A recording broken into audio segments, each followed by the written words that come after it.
E aqui cabe nós fazermos a seguinte reflexão: qual o motivo da revelação de Deus aos homens? Será se a revelação de Deus tem propósito, tem objetivo?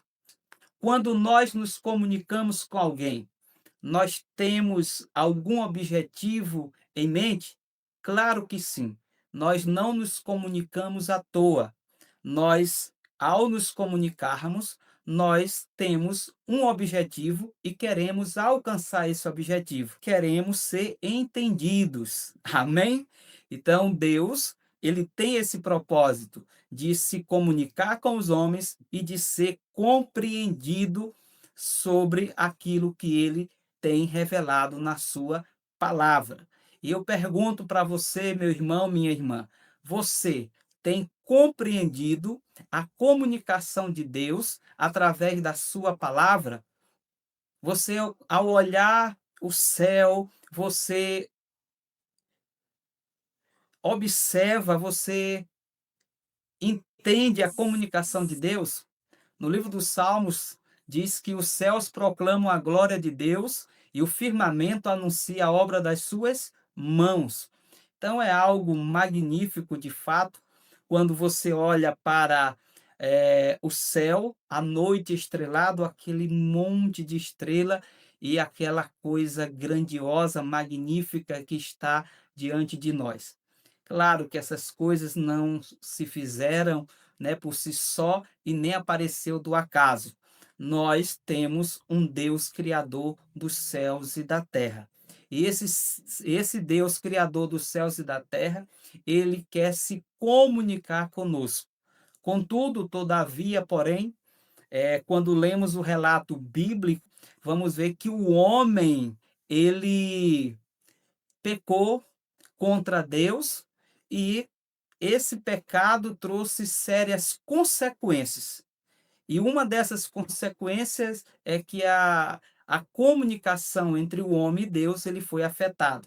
Porque quando você vai lá no livro de Gênesis, você vai ver no relato que Deus vinha toda tarde, né, se relacionar com o homem. Mas, a partir do pecado, criou-se uma barreira e o pecado impede a nossa comunicação no sentido de entendermos, compreendermos Deus de forma plena e completa. Então, nossas faculdades foram afetadas pelo pecado.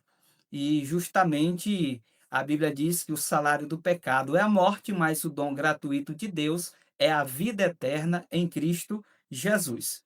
Então, o objetivo de Deus, ao se revelar, é para que o homem saiba, para que o homem compreenda que nós não somos fruto do acaso, nem fruto de uma evolução e nem que viemos do macaco, mas que fomos criados à imagem e semelhança de Deus.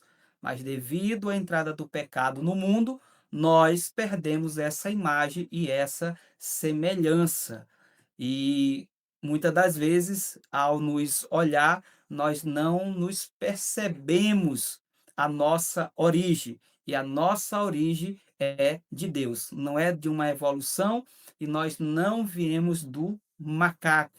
Amém? Mas fomos criados por um Criador que nos ama e que quer ter uma relação, né, de pai para filho, de filho para pai, com cada um de nós. Mas o pecado, ele tirou esse relacionamento com Deus desde o jardim do Éden. Mas em Cristo, Deus restaura novamente essa comunhão e em Cristo nós podemos gozar da comunhão de Deus e compreender todos os planos do Senhor. Por isso que ele se revelou através da sua palavra, para que nós pudéssemos entender e também se comunicar com Deus de uma forma correta. Amém? Então, como resultado, né, do pecado, o homem ele morreu o quê? Espiritualmente. Certamente os olhos, né, como eu falei, se obscureceram e o coração endureceu, bem como para a presença de Deus. Além disso, deixou de obedecer o Criador E nesse sentido, nesse aspecto, sem a revelação divina, o homem estava às escuras em relação à vontade soberana de Deus. Então, sem a revelação de Deus, nós somos constantemente rebeldes ao nosso Criador, ao nosso Pai eterno.